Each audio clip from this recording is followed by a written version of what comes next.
Ladies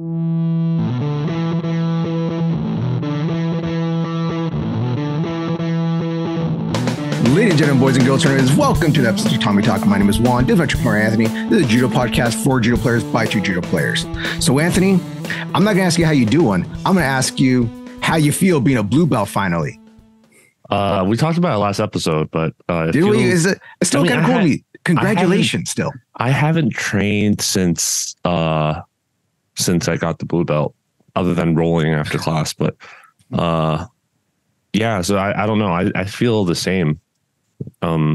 Still feel like I'm really bad on the ground, but I guess that's kind of how it worked out in judo too. Like I never thought like I was a brown belt. I never thought I was a black belt.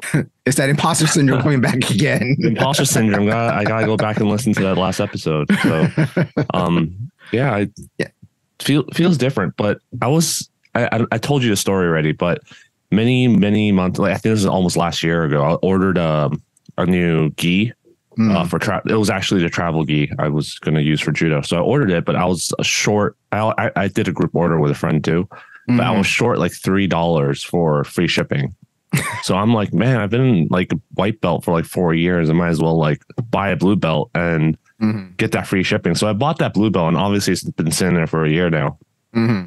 And since I got the blue belt last week, I'm like, oh wow, I get to pull it out. But they gave me a really nice blue belt. When he first handed it to me, I was like, wow, this is pretty, it's pretty well woven. Like it's thicker and it feels like wool. The belt that you bought, you were like $3 something, you said, right? Or it was like $12. Okay. So when you bought was $12. Okay. I thought you were doing like 5 or something, whatever. Okay. So when you bought was 12.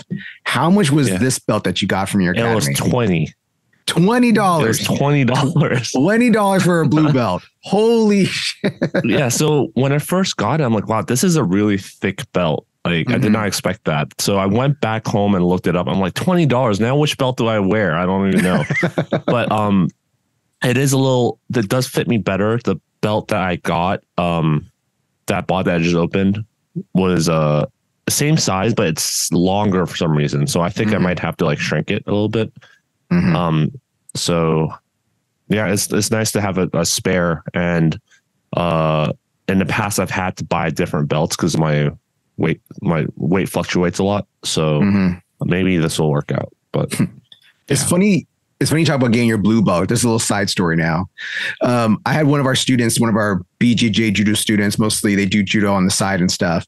And they're talking about like, oh, one day when I get my blue belt, I'm going to wear my BJJ blue belt. I'm like, well, what? I thought that was the weirdest thing. They told me, like, yeah, I'm going to wear my BJJ blue belt instead of like, so you're not going to wear the blue belt we give. Like, I know it's just a plain blue belt. I'm sorry. It doesn't have any fancy blocks on it or have a dragon on the bottom or something. There's a plain blue belt, which is just weird. You're like, yeah, I'm going to wear my BJJ one instead. I'm just like, oh, okay, I guess if Philippe lets you. Some people wear it in tournaments just so people are like, oh, I better not like fight underground with them, like kind of thing. So intimidation. Yeah, intimidation. Yeah, but so congratulations on that. That's a little funny thing. You told me about another funny story this week also about you went to an open mat, and how did that go for you?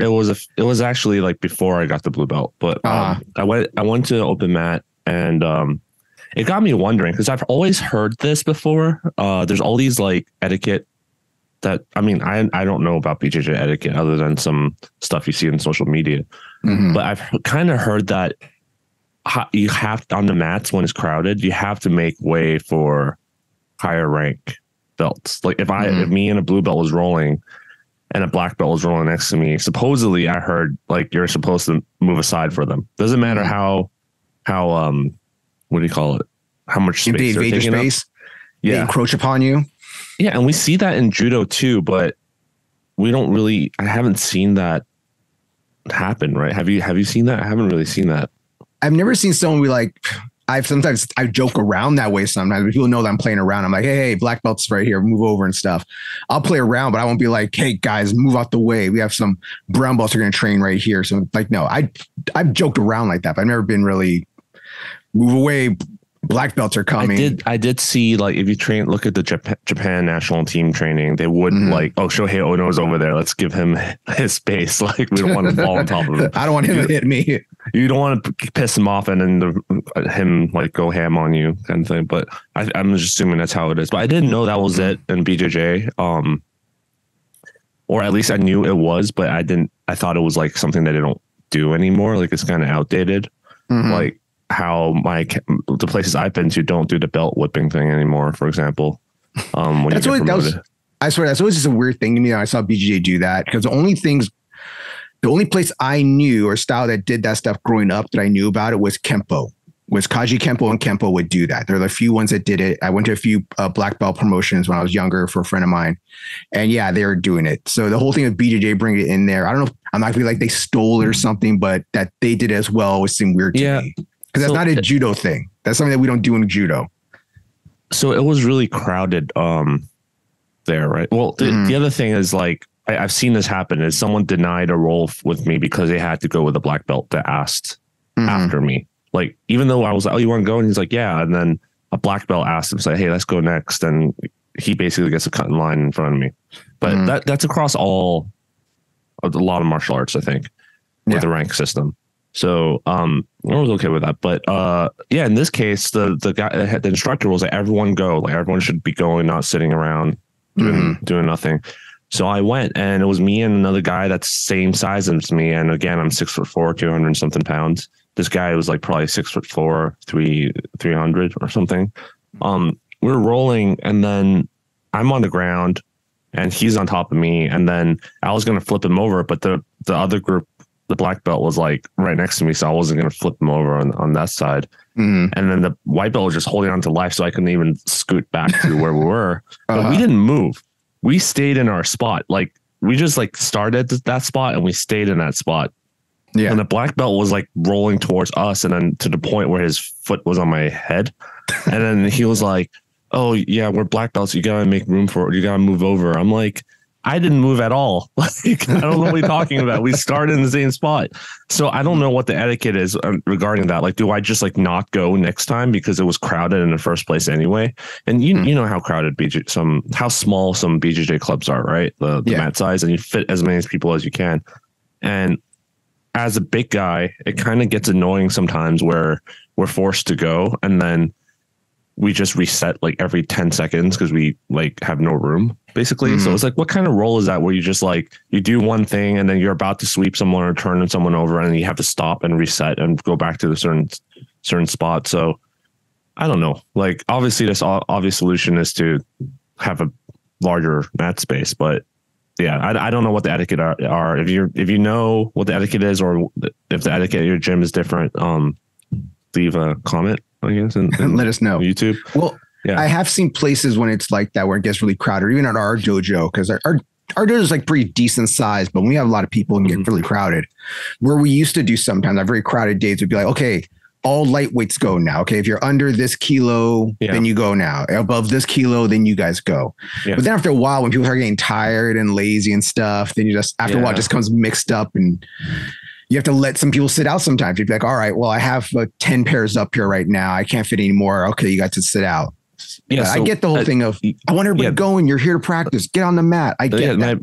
My question was to the people listening is basically, what is the point of me taking up space on the mat, basically, for you guys? Like, I'm a big guy taking up space, and I'm not getting my practice in because I have to reset every 10, 20 seconds because people rolling into us. And I mean, there were a few times I got kicked in the head. So like, is it better for me to just sit out? Like, I don't know what the answer is, but okay. That's all. So congratulations on your blue belt. It's well-deserved. It'll be another 5-6 years till you get your purple belt. All right. And hopefully by the time you're right.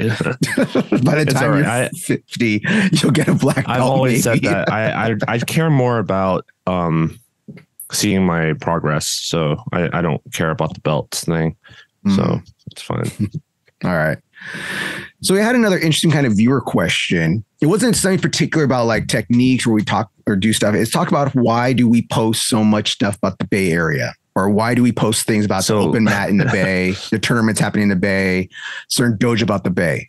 So to clarify first, Juan has, so if you send us a DM on Instagram, only Juan sees it. I'm not going to see it. He relays the messages to me. So if you're going to send a message to our Instagram and asking me a message, asking me a question, you have to like specifically say, this is for Anthony, or you DM me through my Instagram. But, and also I think the email, we both have access to the email and the YouTube channel. So there's that, but the Instagram is Juan. So hey, I feel like you're throwing me under the bus here. So if you have any problems with Instagram, it's all Juan's fault. if he says something bad, it's not. He's saying that I said it. It's most likely him. Just saying. No.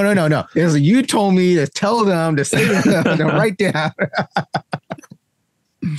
But yeah, I had a question about why we post so much stuff about the Bay Area, about like the open mats and the tournaments happening there and some of the stuff. It's because one, I'm from the Bay. Okay, so I'm from San Francisco Bay Area, from San Jose, exactly.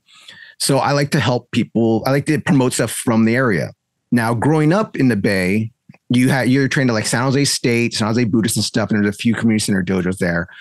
So judo was like very strong at these very strong dojos, but it wasn't big how it is now. Like now in Santa Clara, I know if there used to be a bowling alley in Santa Clara. Okay. There used to be a bowling alley, Moonlight Lanes. Now it's a pickleball. No, they demolished it, which is it sucks. They demolished it and put like some condos there or something. But the place next to it, the Moonlight court Plaza, this building used to be a movie theater. It used to be a Ace Hardware's. I think for a little while it was that. And I think last thing when I moved away from the Bay, it was Staples or Office Max or something. Now it's a martial art gym, and they have a judo club there, which is awesome. It's a judo club right there. The place I grew up doing laundry at, okay, there used to be a dental exam place. That's a judo club now. That's that, I can't remember his name now, but the old, yeah, it's his dojo now. So that's the place where I go train. It's funny because you have the judo club and a nice Japanese restaurant right next door to it. And they put like this nice little Japanese garden in between them. Looks very cool. Yeah. And then we got one of our fans out there, a friend of the channel. We got a 5'10" judo, them always supporting them, helping them out. They're trying to promote judo with their beast judo and stuff. Yeah. I haven't asked Jonah yet, but I talked about always the 5'10" judo run by Jonah. I've talked about inviting people who up to ask questions about people starting on the judo club, and 5'10" judo has been on Dave Roman's podcast, but I want to bring him on, and I haven't asked him yet. So if he's listening to this, listening, this is unofficial. We're asking you to come to the show sometime. Yeah. Then he's one of the people that started his own judo club, and also since you're the one sharing it, not me, but I've been sharing it on my Instagram too, because he's running his own tournament, and that's not easy. So we talked about it. We discussed it ourselves, doing a tournament, being what we're gonna call it. God, whatever. Tatami Talk tournament or something. Tatami Talk Championships tournament. But what he's doing is he's having a tournament, and I'm glad he's having a tournament because I'm hearing these stories because we have one of our judo students is going to Sacramento State. Is it Sacramento? I can't remember. I'm trying to remember. He's going to college in Sacramento. You're talking about Will? No, not Will. Oh, okay. Talking about Georgia Boy Jr. Oh yeah, Sacramento State. Yep. Yeah. He trains at the San Jose Buddhist, right? If I remember. I think he went there a few times and stuff, but Will goes to San Jose Buddhist. Now we're laying all our students. I'm mixing them up. Yeah. But he was telling me that he's going to school out there. He wants to do a tournament, but all the tournaments keep getting canceled or stuff happens. So 5'10" Judo holding the Bay Area Championships next month on July 16th is great because they're going to do this. They're not going to get it canceled. They're really going to go all the way through, which is something that the Bay Area needs are some tournaments. So that's why I'm promoting it out there. Growing up in the Bay, I saw how judo used to be out there. I'm seeing how it's becoming, and they're coming like a hotbed of judo out there again. Kind of like how Southern California is, We have tons of tournaments out here. I hope they get a lot of tournaments out there. So that's why I promote their stuff. So if you're in the North Bay or in the Bay Area, the Northern California, during that time, next month on 16th, go and compete. Go and try this out because it needs to be successful. We need people to go to these tournaments so that we can have more tournaments. All right. I mean, speaking as someone who doesn't care about tournaments, every time I go coach at a tournament, there's people from the Bay coming down, like specifically 5'10" judo and Fresno. Fresno wouldn't count as a bay, I guess, would it? But that's Central Coast. That's Central Valley. Yeah, they're pretty far up north. But a lot of people from far up north come down, and I always wondered why. And I guess it's because of what you said, like they don't have enough tournaments. So I did want to be like, hey, like there's tournaments up there too. We should make the trip up there. I'm not going to make it, but if you're interested, you should. Like people in our local area should make a trip up north. And I know there's a lot of people who are interested in getting points for promotions. So with all the cluster fuck that's been happening with like COVID, and then like the USJA, USJF alliance, and all that agreement dissolving, all that kind of stuff, like I think it just makes sense for people to just go to these tournaments more. And I think for the most part, they have the insurance thing sorted out, which is exactly what we said which was just to get their own insurance. So like, everyone else is doing it. I don't know why you can't do it. So it's just people had no, I guess in politics, it could be called political will to do it. But now that there's like a fire under them to do it, they actually did it. So it's possible.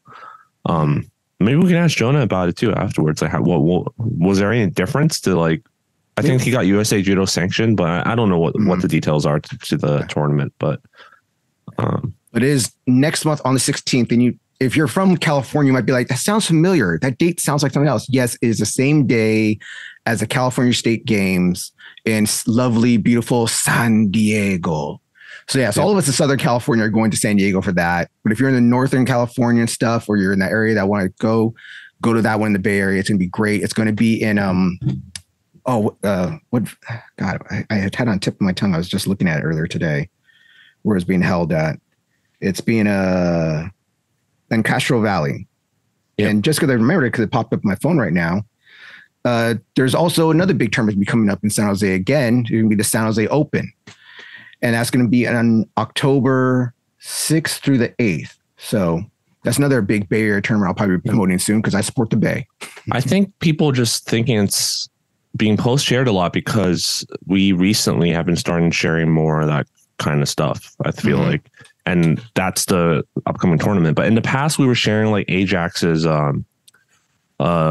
clinics up in like Iowa and Denver and stuff like that. We share different stuff too. It's just we share it when we see it, we share it. And honestly, I don't have much interactions with like dojos in the East Coast, so I'm not gonna share stuff I don't see. But so it's either people I know, people I stuff I see on Instagram, and I will just share it. So, and I think for the most part, the newer generation has been pretty good about the social media kind of stuff. But I mean, especially post COVID, I think again, it lit a fire under them to be better about promoting tournaments. But in the past, I'm like, when's the tournament again? Oh, they changed the date again. Oh, they got canceled. Okay, so when is it again? Like, when's the next tournament? Like, I just stopped tracking, or stopped caring because it's always been like that. But it's been different now, so I think it's actually worth sharing when one, they're actually making an effort in marketing it, and two, they're not changing the dates and canceling it like every other time. So, yeah. So to make sure these tournaments are successful, we need people to go compete. We need people to go try. And if you never competed, you got to go try. You know, I understand some people are scared about it, but just try. That's my thing. That's one thing that I would say when I coach people and when I teach class, I'm always like, if some of the things I do might be too hard for you during my warm-ups and during certain drills, at least try. If you try it out and you can't do it, that's fine. I don't want people not doing it. So we need these tournaments to go through. So go. I mean, when I hurt my knee back in 2018, was it 2018, 2017? That was in the San Jose Buddhist tournament. Yeah. And I'm like nervous about getting injured in a tournament that's not local anymore because, man, that 6-hour drive back with a freaking busted knee was terrible. I'm going to tell you. Yeah. It was terrible. So I don't want to have to deal with that again. So that's just the way. It's not a risk that I'm willing to take anymore. So if I do go, I probably wouldn't try as hard. Like I probably like be more careful about getting injured than actually going hard for like trying to win and stuff. So since we're talking about tournaments, if you want to, in July, the Nikkei games are coming up, and the Nikkei games is a team tournament again this year. So 3 on 3. Yeah, team tournament is fun. I don't mind doing that. That was really fun. Yeah, 3v3 team tournament for the Nikkei games. I believe it's at the Pyramid again this year in Long Beach. So should be fun. Yeah, I think we could have got second that time if we didn't have to send one of our guys to urgent care. So you make it sound like we kill people, we get hurt all the time. Yeah, how dare you lose that last match? We're gonna send that guy to urgent care, you know. God, they're brutal. These guys are just some brutos over there. Oh my God, they're brutal. All right, so that's that. That's why I talk about the Bay. I'm from there, so I try to support it all the time. But all right, so let's talk about something different. So last episode, we talked about how the European Judo Union put out their test for referees. And we talked about how Anthony was going to take it. So Anthony, how was it? Oh, it was exactly what I thought it was going to be. Because at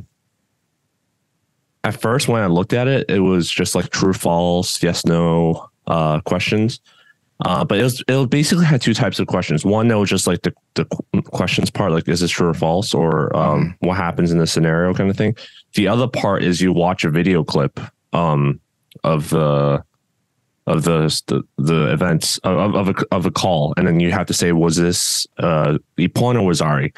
Was this a score or no score? And if it's no score, is it because they executed the technique outside of the mat area, or a score, or no score? Or was this score blue or score white kind of thing? A score, yeah. Anthony, a score, Anthony, a score, yeah. A no score. My I don't remember. I was pretty pissed off when I saw the results. So I don't remember. I just hate.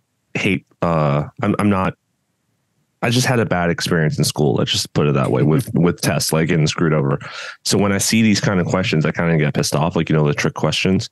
Mm-hmm. So I would not take the question, that true or false section, seriously, because I'll explain in a sec. But the video part where you see the examples and you have to make a choice, that part was really good. So I really encourage you to take that part seriously. Because last episode we talked about how I took I went through the IJF seminar, and there are some really hard to call examples. This was perfect. Like, I had a ton of those. I think I only got like one or two wrong out of all the examples, and they were really, really hard to call. Like, honestly, it was pretty hard to call.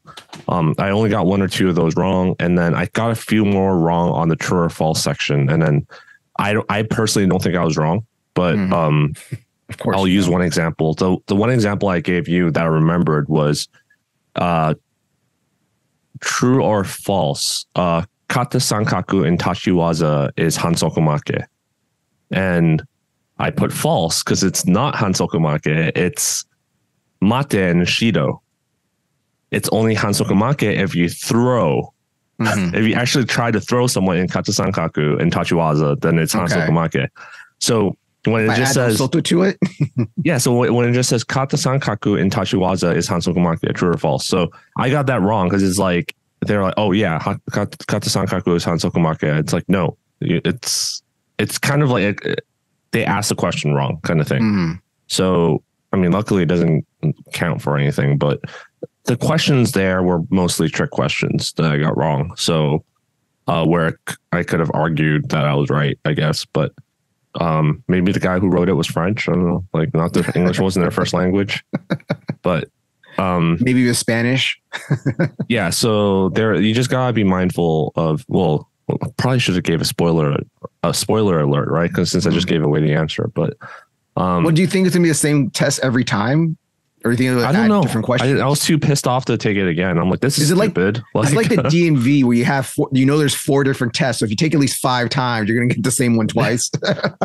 Yeah, I don't know, but that was my experience with it. I still think the IJF has man, what was it? They had an application where it showed all the video clips. That was way better than this test. I didn't like this test at all, even though the questions were worth it. I'm just like, you had to enter your email into it, and it'll send the answers and the correct answers to your email.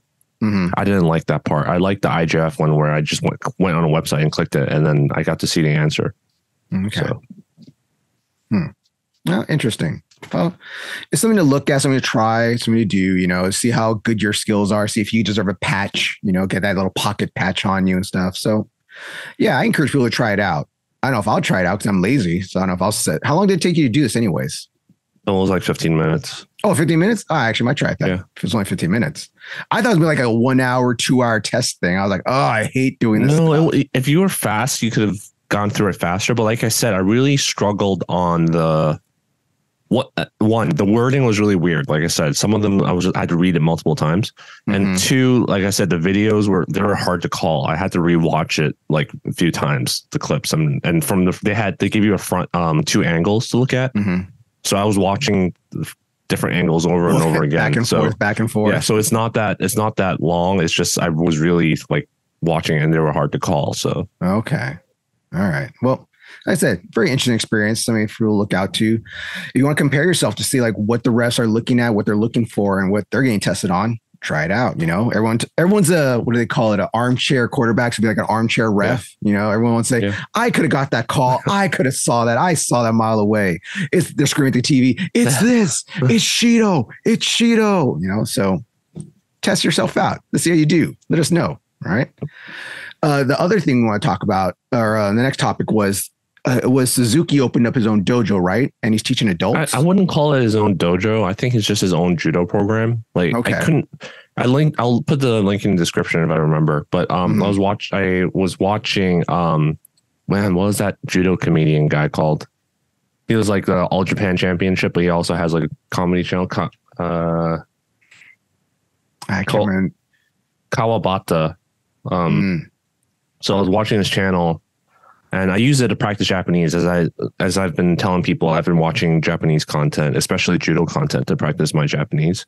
And again, I don't use English subs, so what I'm explaining to you is like my rudimentary learning of Japanese. But Keiji Suzuki had started a program, his judo program called Keiji Judo Academy. There's actually a website. So in the interview, he was saying like, oh, we want to like spread the joy of judo and how awesome judo is to adults too. Like adults should be able to train it too, blah, blah, blah. So he was like teaching judo, and it looks like Kokushikan. I think it's Kokushikan. I'm not sure. Which is the university he heads the training program for. So it looks like it. And then yeah, it was just funny. Just watch the whole video. But basically, it's a beginner's judo program. They do it twice a week. Okay. Twice a week? Yeah, twice a week. And he was like, oh, this guy's only been training for like a second class or something. And I can't remember exactly. He hasn't been training for that long. And his technique looks really good. And they're doing randori. It was fun. But the key thing that really pointed out to me, shot out to me was, they were wearing like black belts and Kokushikan judo gis and stuff. And he was like, oh, those are loners. Like they actually let the beginners wear the other people's judo gis. Okay. And belts. So because Keiji was like, oh, this guy's a beginner. And then Kawabuta was like, oh, but he's wearing a black belt. He's like, yeah, he borrowed it from someone. So I always thought that was like a no, but apparently, apparently it's okay. I'll be scared to wear someone else's black belt, unless I know them, like, because it's kind of funny because Philippe does that sometimes. He has like an extra gi, or we have loaner gis and stuff, but Philippe was like, oh, you don't have your black belt? Here, wear mine. It's like, no, Sensei, this is your black belt. Like I cannot wear it. You have a black belt. That's different. But this is like, oh, this guy only trained twice. Here's a black belt, like. I wouldn't go. I was going to, as I was visiting a BJJ place, okay, and I wore a loaner gi. I would not be wearing a BJJ loaner belt, okay, a BJJ black belt loaner belt. I don't know. It's just me. It's just my weirdness. But so I guess in this case, it was a small class, and then he knows other assistant instructors, so he knows everyone else is a beginner, so it's okay. I guess it's like a safety kind of thing. Maybe I don't know what the reason was, but I always thought it was no to wear something that you didn't earn. But that was interesting. And the funny part is he was consistently throwing the other people. And then Keiji was like, it's about making judo fun. It's not about like destroying them and all that kind of stuff. So he was like, okay, fun, make it fun. He went on to like throw the shit out of them again. So Yeah. So I think that kind of goes back to our previous episode about how in the end, it's really important to make judo fun. It doesn't always have to be about winning, losing, all that kind of stuff. So, yeah. Now, to most people hearing this might be kind of like, this might be a weird thing to you, especially if you're from BJJ or something or another grappling system. Like, well, what's the big deal about them having an adult program in an adult judo program in Japan? Specifically? Well, here's the thing. Okay. If you do judo in Japan, you mostly started when you're probably in middle school or high school and you continue through college and your adulthood. And what happens sometimes, a lot of people that start judo when they're really, really young kind of get out of judo when they come to adulthood because they have other things. And it's just because, how do I say this? Judo's taken so seriously and it's such a major thing that if you're not going for the national team when you're an adult pretty much, or like in law enforcement or do that's like a hardcore hobby, it's hard to find a good gym. I know it's one thing that Sensei Mas always talked about. Our sensei that moved back to Japan had trouble finding adult recreational, moderately competitive recreational club.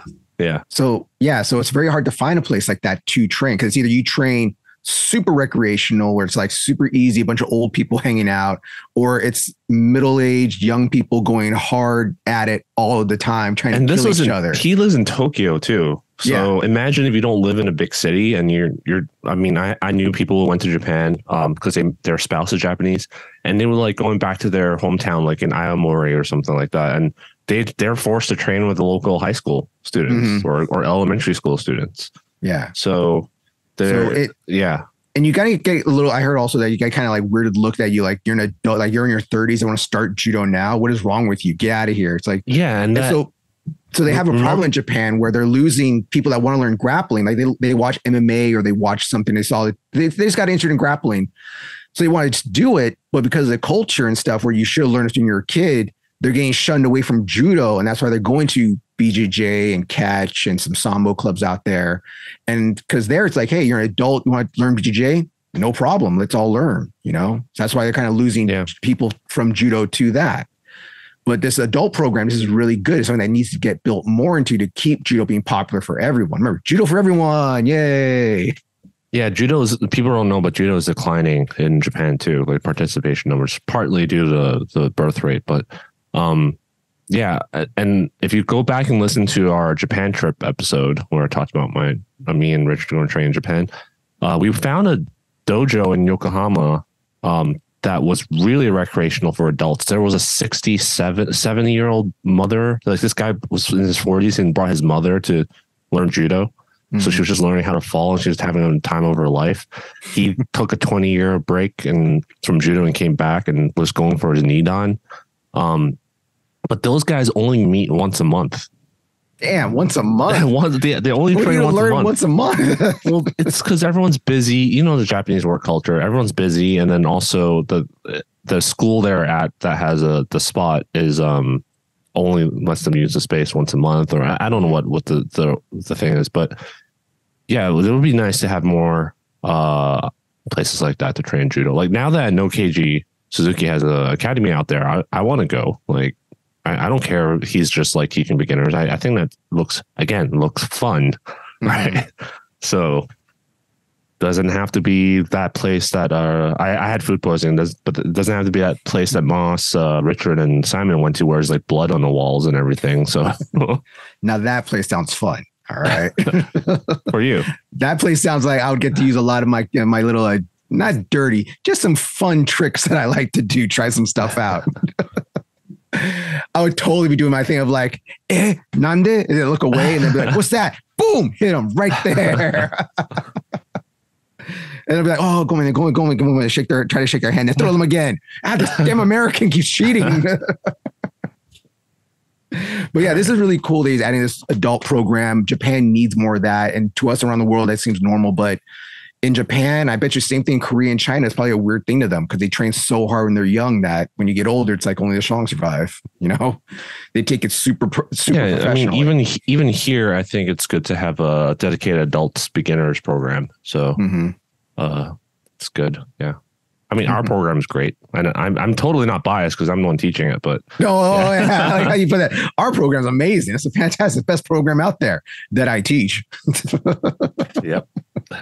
And our intermediate terms and conditions apply. Our intermediate class on Saturdays, to die for. That one is it is le magnifique, as I say. All right, so that's a really cool program. So with that, about picking, was there another topic you want to get into before we talk about our main one?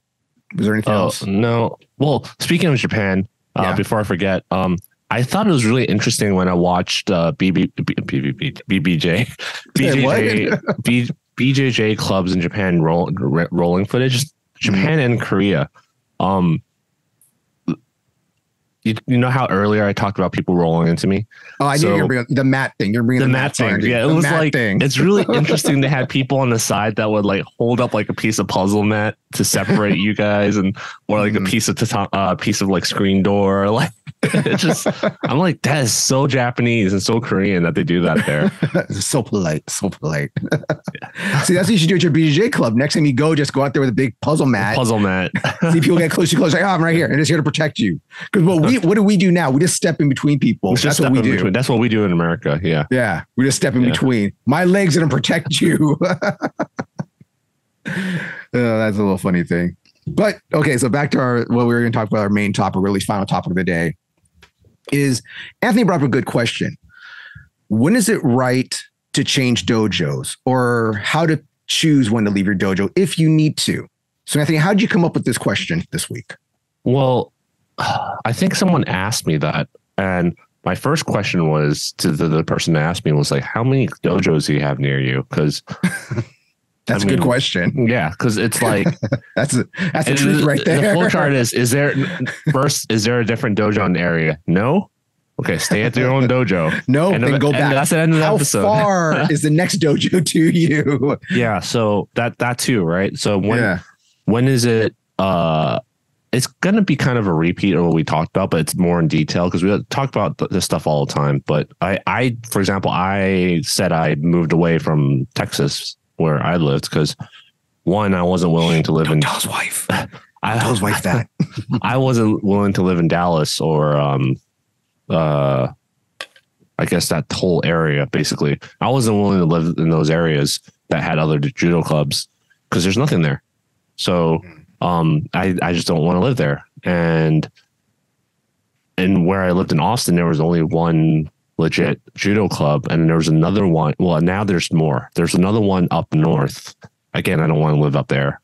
And then there's one inside a jiu-jitsu club, so it's not like a full-time judo program. Mm-hmm. And there wasn't that many training partners. And then there's like I'll just straight up call it a McDojo in the area. There's this McDojo in the area. Mm-hmm. So I only had one club, and I just feel like I only had a couple of training partners that were my size. And at the time, the one guy that was my size that I'd really like to train with, he moved away to different. He's now back in Austin, but he moved away, and only other guy that was there was like the guy my height and like 350 pounds. So I just feel like I wasn't getting good enough and fast enough. And they were sharing a space with a community center, and the community center would regularly force them to cancel class because they rented out the space. Yeah, so it's terrible. Between that, the hard mats, lack of training partners, and classes were only twice a week, I think, or 2 or 3 times. I think it was twice a week. I was like, I need to move somewhere else. So I wanted to move back to LA anyway. So I moved to LA, and there were so many dojos to choose from. So I decided which one to choose from. But so you have to look at the reality of whether you enjoy it as a hobby. Because I mean, if I didn't care about getting better and just enjoyed training there, which I did, I enjoy the people there, then I would have just stayed. Mm-hmm. It's like leaving your friends. There's no reason to do that. But for me, I was like, I'm starting already at 27. So I want to get better faster. I'm not the most naturally gifted, because I was looking at some of the people there. I'm like, damn, this guy is naturally gifted to grapple. Like, he got everything right away. Mm-hmm. I'm not the same. So I need to have more training partners. So I'm glad I moved to LA and went to Hollywood and stuff. And I visited a few dojos, and I ultimately decided on Hollywood. But I think you have to look at why you were considering changing in the first place. Like if you feel like you're not growing as fast as you could anymore, then you might want to consider changing. But if you're a beginner, then I feel like most people kind of how do you say that? Mismeasure, are misguided about what their actual level is. Especially if you're like you're the biggest guy there, and you're brute forcing your way through all the smaller guys, then that's obviously not a good reason to change, I think. Yeah, it's always a good thing. Well, it all starts off with where and how you pick your dojo. A lot of people are just like, the easiest thing most people do is that they look for what's the closest dojo near them. Yeah. And that's the place they go. And then you go about, okay, well, how many dojos do I have near me? Like I talk about when I go visit my family in Modesto, going there was the junior college and this one Aikido dojo that did judo program also. Now there's Modesto Judo now that I'd love to go train there sometime when I go visit my family again. But I haven't had like a full weekend trip out there to visit them. But even out there, it's like you have two things. You got the college or this Aikido dojo. And this one time when I went to Aikido dojo, a family came from Sacramento. They drove all the way from Sacramento down there because that was the only judo dojo they looked at that they could look up. And I was like, even in Sacramento, there wasn't nothing near you guys. No, nothing by you. But most people are going to go to what's near them. Like we're lucky we live here in Southern California where there are tons of dojos. Like even with us, we're at Hollywood Judo. Across the way, there's LACC that has a judo program. Mm-hmm. Here in Koreatown, we have a big Korean dojo right there. Mm-hmm. In Little Tokyo, which is just a 10-minute drive away. 10-minute drive. There's a community center dojo right there. And then there's LA Tenry. If you go to the city next to us, go to Glendale. There's a bunch of Armenian dojos there. Yeah. There's Armenian dojos there. So here in Southern California, you could like pick which one. You go on their websites, you see how their dojo looks, you see how they practice. If you can watch videos of them on Instagram or something. Yeah. It's very good to pick which one you like the most. Okay. And once you pick a good dojo, and if you feel that you're not getting what you want from the dojo, when you get to that point, you're like, I think I should leave. I want to go somewhere else. Well, if you can, that's great. Like we said, if there's in the vicinity of where you live that you can go somewhere else. Yeah. Okay. Maybe talk to your instructor first and tell them what you're looking for, what you're not getting before you decide, I'm just going to leave. Because I've seen people that have had good results from leaving. I've seen people had bad results from leaving. Like some people, they've been at our dojo for a long time and they feel that they're not getting what they want, so they want to go somewhere else. And they find out that they can't do what they do at our dojo at this other dojo because they're more strict or they're less strict or they're not getting what they want from there either. So I always think it's good to talk to your instructor first before you choose to leave. I think leaving should be like a last resort personally, if you choose the right dojo. Okay. Yeah. So like I said, going back, you really have to look at your goals, right? Because if the current dojo is a good cultural fit, then you're not going to enjoy training at a place that's not a good cultural fit. So even though your judo might be getting better, but if you hate training with the people that you train with and you got to show up all the time, and then you're just not going to enjoy it and you're going to quit eventually. And that's probably why most people quit after they're getting their black belt, because they don't enjoy the training. Like going back to what I said, you got to make judo fun too. It's not just all about smashing people, because that's not sustainable at all in any aspect, but in any sport even. So the cultural aspect, you have to look at it. So, and like you said, talk to your instructor. If your instructor's goals don't align with yours, like for example, you go up to them and he's like, you're like, what? I don't feel like I'm getting better. Like, is there anything I could do? Like, and he's just like, just shut up and keep training kind of thing. Then maybe he's right. Like maybe he's like Travis Stevens, like shut up and keep training. And maybe he's right. But then his way of getting you to where you should be or where you want to be is different from the way that you want to do it. Then your goals aren't aligned, and that's kind of like a good way of good indicator. You should probably change clubs. But yeah, you should talk to your instructor. If not getting better is your concern and why you want to change clubs, then you should talk to your instructor first and really evaluate. Am I not getting better because of my club, or am I not getting better because I'm not doing something right? So you should try and fix, especially if the culture is a good fit, you should really try to exhaust all other options before switching. Like changing how you train, training with different people, maybe stay in your own club, but cross train in different clubs if that's an option. Because ultimately that's why I drive like a freaking hour to our club, is because I like the culture there. And also there's more people my age and my size there. So it's better cultural fit versus the clubs down here. There's a few adults my size. Most of them, I straight up had someone from the different one dojo tell me, there's no one your size here. Don't come here. Like they straight up said that. I'm like, why would I go? I could still go if I want to, but it's like, why would I go to a place where they told me straight up they don't want me here? I had a funny situation happen to me one time when I was in my late 20s. I used to do this thing where I'd go to Taekwondo, karate, like striking clubs and stuff. And I'd do like their 2-month or the 1 week plan. Let's do like just for fun. I'll go train little dojos. And it's one time I was spending a lot of time with my pops. So I was up at his house and I went to this Taekwondo dojo that was near like maybe a block or two away when it's Taekwondo dojo. And I paid for their 2-week program, like their 2-week, like, oh, pay $20, get 2 weeks and a free gi and stuff. I swear I was there for maybe a week and a half, not even a full week. I think I was only there for 1 week of class. And the instructor pulls me and is like, yeah, we're a family dojo here. I think you do better at a kickboxing gym or something. You go a little hard. So yeah, you can't train here no more. And I was like, what? Really? This is stupid.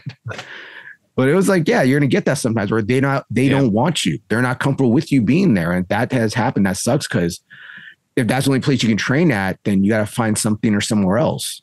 But you brought up a good point of how I wouldn't necessarily say cross train, but you also go travel to other gyms. You know, you train at other dojos. And before you leave your dojo, you might want to try that too. Like if you're having second thoughts, you're not feeling you're getting what you want from your own dojo and stuff, and you're just like, I'm just going to quit and find another place. Well, before you quit, before you leave your dojo, maybe go take one class at another gym or something near you. If there are other gyms near you, that's the whole thing. If there's other gyms near you. Yeah. And if you're sensei, you should tell your sensei you're doing that first. Right. And because we talked about this in the cross training, visiting etiquette episode, you should tell your sensei, and then you should tell the club you're visiting, you're not changing clubs. You're a visitor. Yeah, you're dropping that. Definitely. You definitely should tell them that. But yes. If your instructor has a problem with you doing that, then you should that's like a really good sign of a cult, basically. So they're just really insecure about their own club. Like a lot of clubs out there don't want people cross training because they're afraid they might leave. Yeah, especially if they're for profit driven.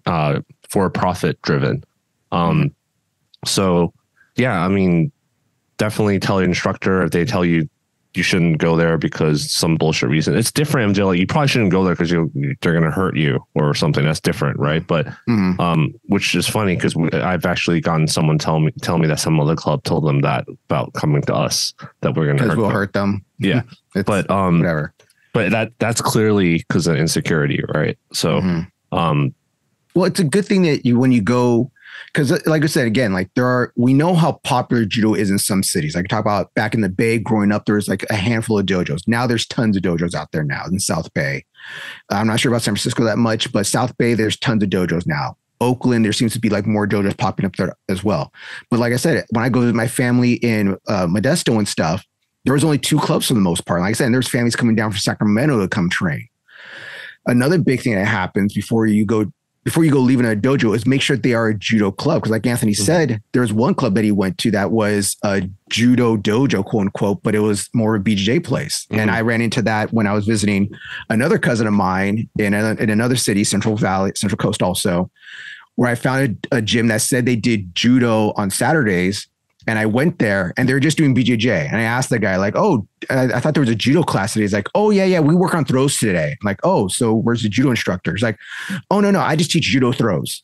But you're not a judo instructor? No, I just teach judo throws. And I was like, I hope you can teach some good throws. I was doing my dumb act too. Like I think I was already a brown belt, I think at the time. I think I was a black belt yet. Man, I was a black belt? No, I think I was a brown belt at the time still. I was doing my dumb act like I do when I go my dojo trips and stuff. Oh, well, how do you do this? And like I had my white belt with me and stuff. Like I'm not being an asshole. I just wanted to see what happened. I had both belts in my bag, but since it was a BJJ guy saying he taught judo, I was like, oh, I'll put my white belt on today. But yeah, he was doing judo-ish throws, but he was doing like the BJJ style of them. And if you guys do BJJ, you guys know what I'm talking about, or you do judo that cross train, you know what I mean. Not clean throws, but you got a place like that. It's like, if this is my other option, should I stay at my own dojo just because it has real judo? Or should I go to this place that doesn't teach exact judo, you know, or teach any martial arts you want, whether it's BJJ, judo, sambo, catch, karate, kickboxing, you know? It's this hard thing. Like you need to find another club and you can go try them out, but make sure they're a real club. So you don't get, what's the word you like to say, Anthony? You don't get bamboozled? Bamboozled? Yeah. Like, yeah, I guess that's the word for it. Yeah. But yeah, like you said, if you don't have a dojo, judo club nearby, an alternative judo club, then you might want to consider like wrestling, BJJ, catch, all that kind of stuff. Because as long, like if it aligns to your goals of being a better grappler, then I think that works. But yeah, so we were talking about like determining, like evaluating your own skills, right? Mm-hmm. Like whether that's a good, you got to do that before you leave a dojo because you feel like you're not getting better. Because a lot of people feel like they're not getting better because of their environment, but it's really themselves. So that's one of the things. But if it's your environment, you want to also see like, because it's going to affect how you pick the new dojo. Like, is it because of my training partners? Is it because of the way my instructor runs the class? Is it because of the availability, like the schedule of the classes? Like maybe I'm not doing so well during class because it's right after I work like a 12-hour shift or something like that. Like, so the schedule, commute distance, and all that kind of stuff is important. But another thing you want to consider is safety, right? No one ever talks about that. Like blood and guts gym. Yes. Yeah. If you saw something bad happen to dojo and then like the instructors there were like mishandling it really bad, or they just kind of wave it off when you see someone bring up some problems, then it's a good sign you should change clubs too. Or if they never ever clean the mats or anything. Oh, that's health right there. Yeah. And people come in with their gis like smelly and they don't tell them to like wash their gis and stuff, then that's another sign that you probably should change clubs, unless for some reason they're so good there and you think the quality of training there is worth risking your health. Then you risk staph infection, risk infantile, risk ringworm. Ugh. Yeah. So I think safety is one thing that a lot of people don't put in account. Because for me, it's always like safety first. And that's one of the reasons I didn't go to one of these clubs, is because I didn't feel safe there. And people always tell me to go to that club. And I'm just like, no, it's okay. Like I have work to get to. I hear about people getting hurt there all the time. I'm okay. I got a day job.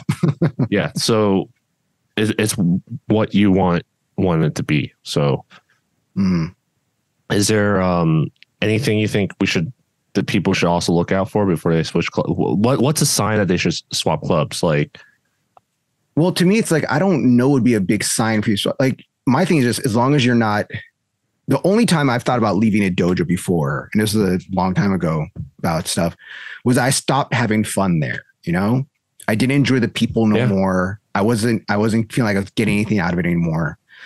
And the instructor that was there, I wasn't really getting along with him either anymore after a while. And I think just because like people change over time, you know, it's just like a relationship. If you don't communicate and you guys change, you don't talk about it, someone's going to want to leave sooner or later. Yeah. And it was actually the time when I was moving to LA and stuff anyway. So I was having to leave anyway. So it wasn't that bad. But it was the only time I've thought about leaving a dojo. It's just I wasn't having fun no more. And if you have a good relationship with your instructor, you should be able to talk to them and explain to them what's going on. And maybe you can talk to them about like, why do you feel this way? That you feel like you're not being, and it's not about like promotion. I know some people are about, it's all about promotion. Well, some people it is, but for me, it was just about like having fun. And I talk about that in my class all the time. I like to keep it light. I like to keep it fun, because when you're too mean and too rough sometimes, which I can get sometimes, I know that people stop having fun and people don't want to come anymore. Yep. Yeah. So go ahead. I was going to say, that's a good point. something related to that is especially during COVID, a lot of these dojos lost a lot of members. And when there's less people to train with, then it's kind of like a self-fulfilling prophecy or a snowball effect, where there's less people to train with, so you don't feel like going anymore, then you stop going and someone else, a chain effect kind of thing. So the question is, do you stay and try to just wait it out and hope things get better, or do you stay and kind of volunteer and try and help the dojo grow by bringing your friends and like helping them market it, or do you change clubs? And that's something that people should really consider too. And sometimes, like, another good sign that you should probably change clubs if your instructor just like checked out. And I'm going to straight up say that's really common in BJJ. I've seen it multiple times already, where the instructor opens a club, they get their black belt, they open a club, and then they start off a really good program. The club grows to a certain size. Then they just like go train at a different club. They start running a different club, like to try to expand, or they pick up another job, or they have kids or whatever. Like, then they just hand the club to their students to start teaching. So at that point, like, do you stay? Like, I mean, obviously the question is whether the students are good at teaching themselves, right? Yeah. But that's, again, as a beginner, how are you able to tell that? That's again, you need to be able to evaluate that. Well, that's one of those things where this happens in BJJ more than it happens in judo and karate, even, unless they're really famous old school guys. Like, I came to this dojo, like our dojo, okay? I've heard about how good Sensei Philippe is. I love training with Sensei Philippe. Thought he's a great instructor, stuff. I came to train with Philippe. And let's say Philippe checks out, like you said, he goes off to do another program somewhere else, or he goes on a long vacation. So it's like, there's some people that be like, I want to train with him. I didn't come to train with Juan or Anthony or Eric or whoever, Mustafa or someone who was running class at that time and stuff. I didn't come to train with them. I came to train with Philippe. So there are certain people that are like, I paid for this and I'm not getting that, so I may want to leave. And when that happens, I think you should talk to your instructor, whether it be like the assistant instructors or something, be like, hey, I really came to come and train with him. Well, we're all trained by him. We train similar to him, or talk to that instructor like, hey, I came to train to work with you. It's just one thing it's just this open communication. And if someone's unhappy and I can't make them happy, then I will tell them like, hey, maybe you should. I luckily had to never tell anybody they should stop coming, but I'm always open to talking. I think most good instructors should be open to talking. I know a lot of us don't want to hear criticism all the time, but if we don't hear it, we don't want to be in an echo chamber like that. You know what I mean? Yep. Yeah. We give, like, I tell Anthony something I think he can do in his class better. He tells me things I can do in my class better and stuff. We have an open communication with our own instructors. So when a student's feel like they're being hindered by, like, they're not being promoted fast enough, or they're not learning the techniques they need to learn, I'll take that into consideration. Be like, okay, well, maybe I should start going over a little bit more green belt techniques for a while, or I need to go over a little more blue belt techniques for a while, because I know, like, my class, I call it it's a back to basics class, and I teach you a foot sweep and an arm bar and to throw into this. No, I don't do that. My thing is very basic class kind of stuff, because I want to get people ready for it, And I know some people don't want to come to my, not that they don't want. I'm saying my class is sometimes boring because of that. Because my goal is to get you guys ready for Philippe's class and to learn the techniques. So, if you were to say, since Juan, I feel like leaving this dojo because I've been an orange belt for this long and I don't feel like coming here anymore. Like, well, why are you being an orange belt for so long? Is it because of your attendance? Is you need to talk to me about, like, hey, can we work something out or something? Do you feel that I'm not promoting you fast enough? Like, let's figure out why. Do you feel like you're not getting enough randori in? You're not getting enough hard workout in? Well, then let's add you to Philippe's class then or something. If you just feel like, I don't like the people here no more, there's nothing I can do about that. And that's when I start understanding, because I went through the same thing. Well, if you're not having fun here no more, you're not enjoying the place, you don't like the people here or the culture that Anthony keeps bringing up, then maybe it is time to change. But I want you to have a good decision when you do change. Go try out some other dojos. And I'm open enough to be like, hey, go try out Kenham, go try out Goltz, go try out Valley or something, or go try out a South Bay and see if they're a better fit for you. They're drives, especially living downtown, but they may be better fit. I mean, I make the drive, but I totally get what you're saying. But I think if the instructor checks out, it's the instructor's responsibility to make sure whoever's running the class in their stead keeps the quality of instruction high. Like, and like, for example, my BJJ club, like he has other people run his class now, but he comes in every once in a while now to make sure that he likes what he sees they're teaching. Mm-hmm. And Philippe does that too for our classes. He sits in and watches us teach. So he makes sure it's okay. Like there's like, it's not just like he leaves to a different state and comes back every once in a while to do a seminar and it's like, where's my money kind of thing. Right. So with my money, put in my pocket. Yeah. So I gotta go back to Vegas and lost like yeah, it's promotion time. Yeah. What?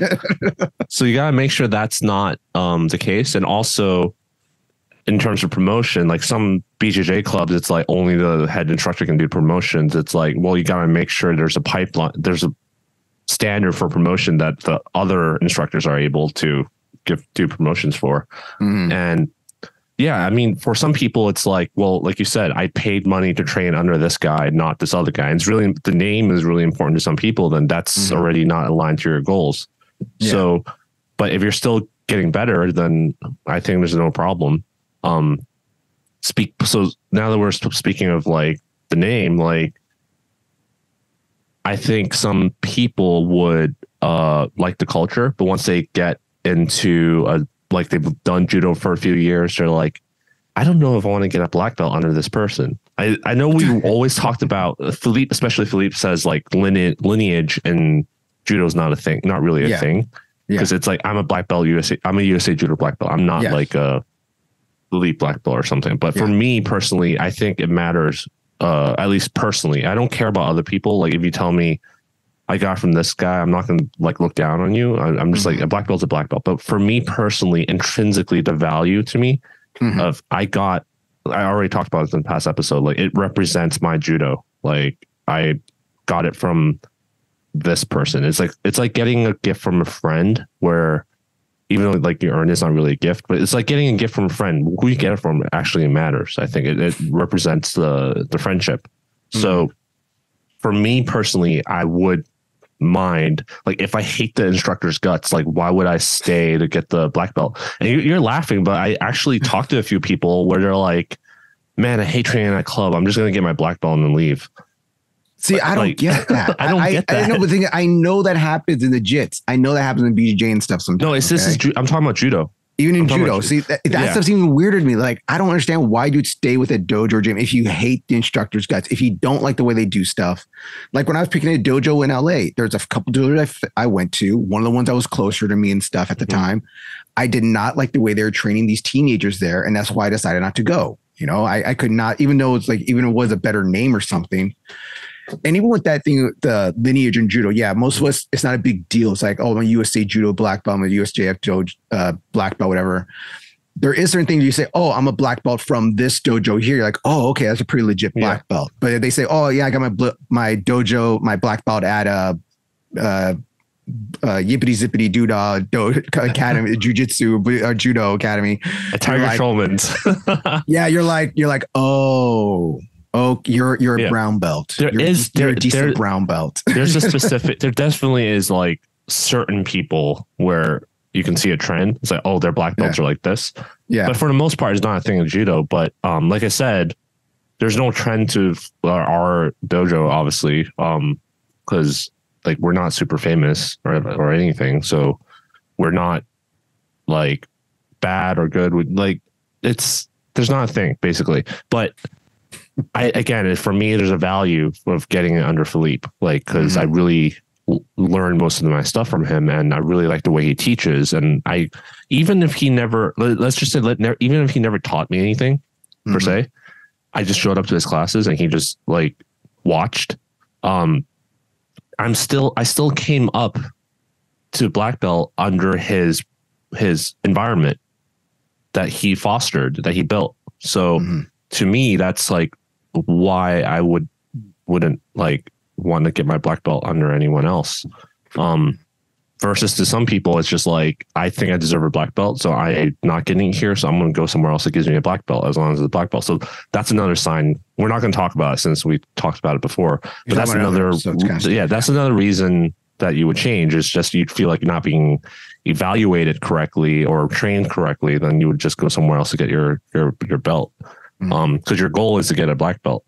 And that, to be fair, that is fair, right? Because if your goal is like, I'm already really old, I want to be able to get to fifth dan before I'm like 50 or something, then the time when you get your black belt is matters, right? When you get, because of the time and grade, as the higher you go.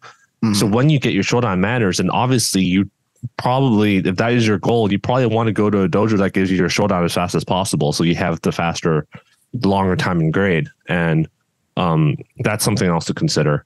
But like I said, back to that story, like I met it's only 2 people that I've met that said that. Like, I hate training at that place, that dojo, that instructor, whatever. But 2 is for me pretty high. Like, it's only anecdotal, right? But to me, that's like a lot of people that I never knew people thought like that. It's like, why are you staying with that person? But they're like, I've already been there for so long. They already have a sunk cost fallacy, you know? Like, if I go somewhere else, they're going to be like, I'm going to have to like stay longer, and they're going to see how my judo is and make sure I'm not just going to leave after they give me a black belt and all that kind of stuff. Versus you already have this relationship established. People have this thing where they are afraid to leave because of what they're going to leave behind. And maybe you go to a different club, and at that new club, you're like a small fish in a bigger pond, right? Yeah. Then you're going to feel like you're not going to get your black belt as fast at that point. I've seen that happen. Happen with certain people. Yeah. I've seen that happen when people come to our dojo. I've seen that people with certain people from our dojo to go to other dojos that they think that they're going to do that. But I think it comes down to like, I kind of feel like we're kind of like shunning people from leaving their dojos, but I think it really does come down to communicating with your instructor. And when you feel this is assuming your instructor would talk to you in good faith. That's the right? That's the thing. Like, that's where it goes back to one of my main things, that if I don't feel comfortable somewhere anymore, I'm not happy there no more, I'm not having a good time, I want to go home. You know, it's like, if I'm not enjoying my time there, then why am I staying here? And I know it's the whole thing of, because this happens in karate and taekwondo when you're not part of affiliation and stuff. And that's why I always tell you, when you get your brown belt, get your certification done. That way, wherever you go, you're a brown belt. Well, I know it's a big problem with BJJ is that, you know, I'm a blue belt here at this dojo, but if I go to this other place, they're going to say I'm a white belt again, or they'd be like, oh, you're only a 1 stripe here. We're in judo, since we're such a federation-based martial art. Once I get my brown belt and stuff, at least brown belt, get my 3rd Q, you know, I'm 3rd Q. Wherever I go, I'm 3rd Q at least. Okay. But there might be that time of like, okay, well, I want to see what he can do, how he is. We know he left this dojo. Is he going to leave us as soon as possible? But I think it's like a kind of I'm gonna say like a leap of faith, but you got to have like trust in certain people, you know? Yep. And we've had people kind of do that to us at our own dojo. We've had some very good players come that we'd be like, oh, they're really good. You know, we can't just keep them as a brown belt for 3 years just because we don't know them. And Philippe's been like, no, we're going to test him for his black belt in 1 year or 9 months because he's that good already. He deserves it. That's one of the awesome things about Philippe. He sees talent and he admits talent. You know, he's not one of these guys like, oh, well, you just joined us. I'm going to make you wait 3 years or something. Yeah. Where other dojos, I can totally see that, you know? Yeah. And I could actually see that because I had that when I was a teenager. A friend of mine, I was living in the Bay and stuff. One of my friends left our dojo, left our Tongsudo dojo. Their family moved to, I think, the Central Coast or something. I'm not sure where they moved to exactly. But luckily, they found another Taekwondo dojo that was going to accept his red belt, you know? And I was like, that's really cool they did, because most dojos would be like, no, you have to restart in our system, or at least make you restart at least like an orange or a green belt before giving red belt. So that's one of the things that I understand, that being scared about that. I totally get that. I fully understand that. Another thing you have to consider is if you're going to a more competitive club and their standards are based off of competition, there's a chance that you would never get your black belt. It's like a real thing. Like I've heard it from certain instructors where they're like, that guy, he's most likely going to stay a brown belt forever. So that's something you'd have to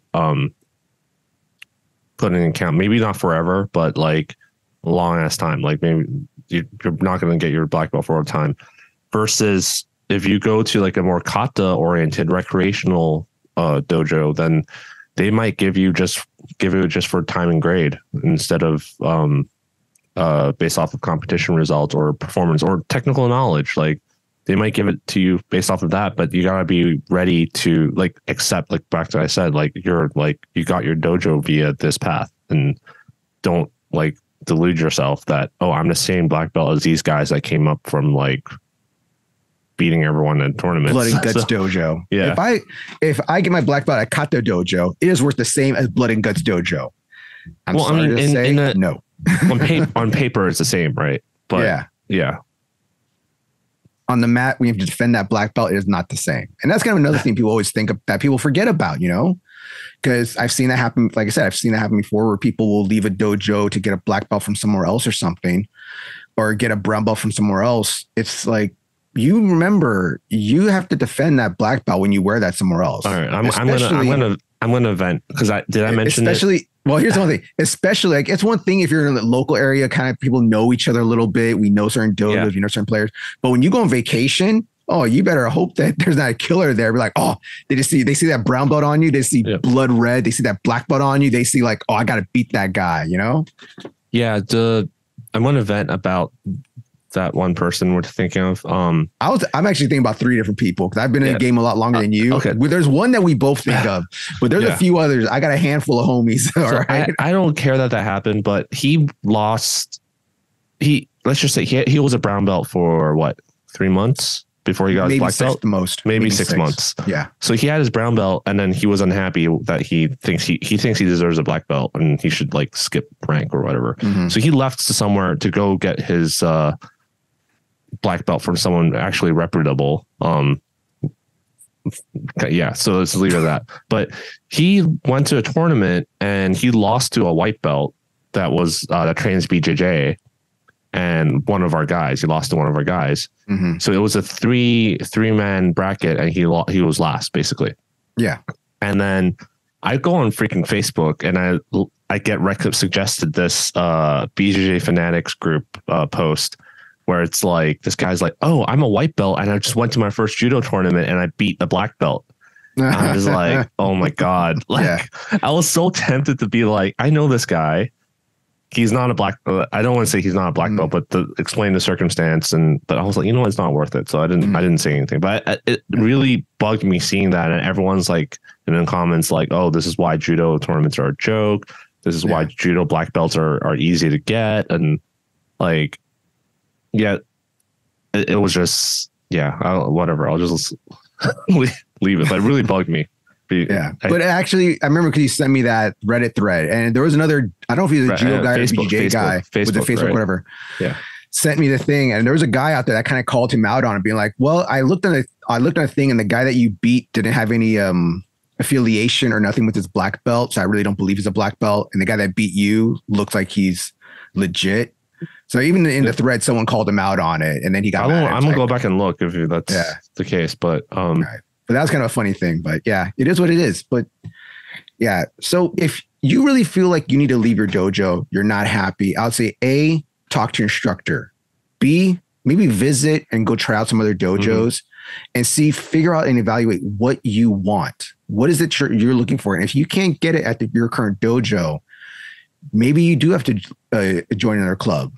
And if you're in a place that's very rural and doesn't have enough judo dojos, or even a big city, some that don't have a lot of judo dojos, I hate to say it, but maybe you should go do the jits, or find a wrestling club, or a sambo club, or just suck it up and stay there. Like that's what. Yeah, no, honestly, that's what some people have to do. Like they do. They have to do that. Mm-hmm. Yeah. All right. So Anthony, is there anything else you want to talk about? People leaving their dojos or trying to figure out when to leave? Yeah, I mean, one thing we didn't cover was if it's money is the issue. Like some other places cheaper.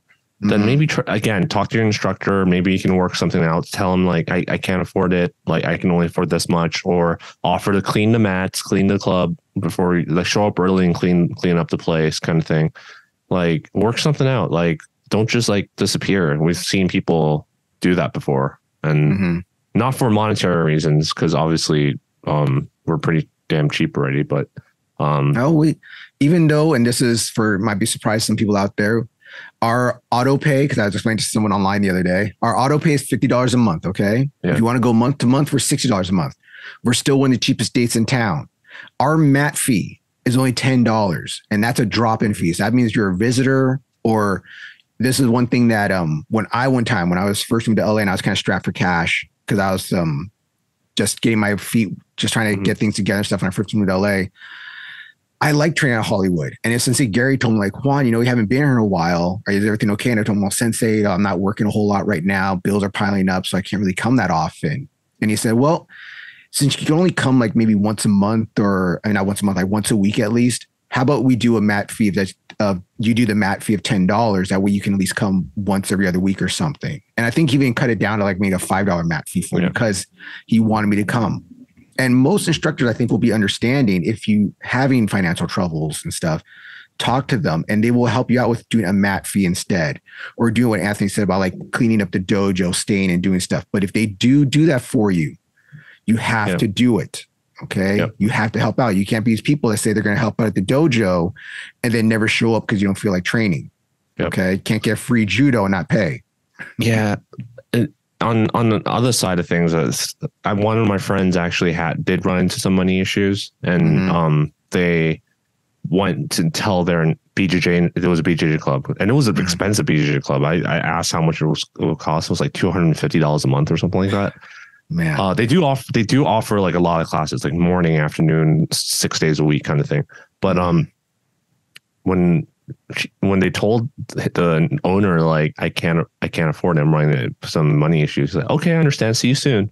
Like, I was just like, God damn, like, see, I got enough students, I don't need you, get out of here. Yeah, so that's for me. I'm like, damn, that's cold. Like, damn straight, that's cold. And they went back eventually because they liked the culture there. So, but for me, if that happened to me, they weren't even willing to like offer something, I would be like, okay, I'm gonna find a different place, because that's very, like, you can tell the relationship there is very surface and monetary based. So surface level and monetary based. But for those of you who are thinking of switching clubs because there's just like a couple of people you don't like training with, just stop going with them. And if your sensei says like you have to go with them, to just say no, and if they force it, then leave. So that's another thing that's pretty common, I think, that's been asked. Like, people are afraid to show up to class because they hate going as one or two people. And this is one thing I really liked about, I'm not going to name who, but one of the members in our club is straight up be like, no, you go too hard. Like, just literally told the person, like, no, you go way too hard. I'm not going to go with you. So, yeah, that's something that's totally in a healthy dojo environment should be allowed. So, yeah. All right. So now, is that everything? Yeah, I think we covered everything. Basically, we already said it. Make sure, talk to your instructor about it. Evaluate, get a proper make sure you're not like lying to yourself about your progress, basically, especially if you're a beginner. I would just ride it out a little more. Unless you really hate training there, then yeah, switch clubs. But if you're thinking, I'm just not getting better, or I'm better than everyone else, then talk to your instructor. They're most likely going to tell you you're wrong anyway, and then maybe they'll tell people to go harder on you. So, but yeah, lack of training partners is another good reason we already covered that, to swap. Unhealthy, unsafe, dangerous environments are good reason to change. Monetary, like some places cheaper, schedule wise, commute wise, are better. That's a good reason to change. But otherwise, it's like, you don't have to stay. Like, loyalty is like a weird thing. Like, I don't think you really have to stay loyal. And if people get pissed off at you for changing clubs, then they weren't worth it in the first place anyway. So now we have all of them leaves our dojo now. No, like, oh, where did we go? I mean, I only considered leaving when I was in Texas, and also when I bought a house here. I was like, damn, that's a far drive. Like, hey, no one told you to move an hour away. Okay, I told you to stay in Hollywood. Right? My wife wanted to, but yeah. What does she want? What does she? Yeah. So, but I just really liked it there, so I decided to do the commute. But I mean, who knows if some place out here like is like just as good. If you leave, I will kidnap you. Okay. I will come to that dojo like I'm coming for my sign and I will drag you out. I mean, honestly, if a place just as good as opens right by my house, like let's say a clone of Hollywood Judo, like instead of Philippe, it's like Sensei Felipe. Well, I guess it's just Felipe. It is Felipe. Sensei Philip. Let's say Sensei Philip opens a Hollywood dojo. Hollywood dojo in Torrance here. And I have another Juan, another Juan training, a John, and then Matei. Well, we have a lot of Mateus and Matthew, so, but let's say there's a clone here. I'd probably just split my time, honestly, because I enjoyed training at both places. That's honestly what I would do, but that's obviously not going to happen given how American Dojo is. Like, so, yep. All right.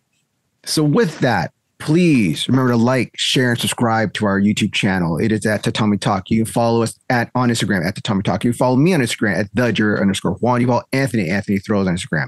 If you have any questions, things you want us to talk about, things you want to ask us about, Anthony will read those emails at tatamitalk@gmail.com. All right. So that's the YouTube channel, the Instagram, the email. Am I forgetting anything else? Yeah, there's one more thing. I started uploading some shorts. Yeah. Yeah. And honestly, man, the first one I uploaded, I instantly got like 500 views in like 2 minutes. I'm like, oh, so this is why people say to do shorts to increase your outreach. But then I got some, but then the quality of the comments were pretty low, honestly. I had to delete some actually. Oh no. Yeah. So one guy was like saying something dumb, and I'm like, yeah, if you watch the whole clip, that's exactly what we said. Like, but yeah, I use Beverly's self-defense episode because I really liked a lot of the key points she said there. But I don't know if you have any other suggestions of what you want to clip, like favorite parts you guys like, let me know, because it takes a lot of time for me to go through all the episodes. But the annoying thing is the easiest way to make those shorts is through my cell phone and not on the computer. So cutting and clipping it is really freaking annoying. I wish they offered that option on the desktop, because otherwise I'd have to open Adobe Premiere and cut up the freaking clips myself and then upload it, which is easier on the phone for me to just look at the previous episodes and be like, oh, I like this clip, let me clip it and then share it. But you should be able to do it too, Juan, if you log in through the phone. So I know I can. I've thought about it too. There's been some stuff I thought about talking about, and the one that you put up there, I'm kind of surprised I don't have more jiu-jitsu people threatening to kill me with some of the things you make, some of the things you isolate me saying. I'm like, man, this guy's trying to get me killed here. It's very true though, and I honestly put it up because it's been so we were talking about Turtle basically, right? The clip was. Keskatame. Yeah. So maybe we'll talk about it next time. We're already ending the episode. Yeah, we'll talk about the shorts next time. All right. Till next time. All right. Till next time. In 2 weeks, we'll see what's happening in the judo world. We'll see what's happening around the world about grappling, and we'll talk about that. All right. Oh, and one more thing. If you watched UFC last night, would be a week ago already. Daniel Cormier does not believe Koshiguruma works, even though it worked a bunch. I'm going to have to watch the clip for that. All right. Don't forget to slap the mat and watch our shorts. Yep.